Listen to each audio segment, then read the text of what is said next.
দর্শক, আজকের ভিডিওতে আমি আপনাদেরকে চমৎকার একটা পাহাড়ি অঞ্চলের সৌন্দর্য দেখাবো। আর এই অঞ্চলের সৌন্দর্য দেখলে আপনারা একদমই অবাক হয়ে যাবেন। বিশেষ করে রাস্তাগুলো দেখুন, এটা একটা পাহাড়ি অঞ্চল।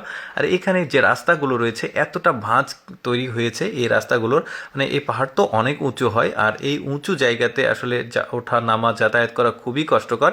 তো একটা শহরের সাথে আরেকটা শহরের কানেকশন ঠিক রাখার জন্য তারা পাহাড়ের ভাঁজ কেটে কেটে রাস্তা বানিয়েছে। আর এই রাস্তাকে কেন্দ্র করেই এই বাড়িঘরগুলো গড়ে উঠেছে। আচ্ছা, একটা বাড়িতে যদি আমরা একটু ফলো করি, এটা একটা রাস্তা, এই রাস্তা ধরে গেলে ওইখানে জাস্ট একটা বাড়ি রয়েছে এখানে। আর বাড়ির আশেপাশে একটু ভালোভাবে লক্ষ্য করে দেখুন, এখানে জমা জমি রয়েছে।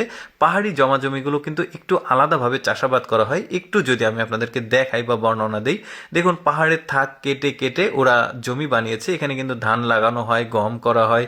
আরও পাহাড়ি মানে জুম বলতে, পাহাড়ে যে মানে চাষাবাদগুলো করা হয় এগুলোকে জুমের চাষ বলা হয়, জুম বলা হয় আর কি।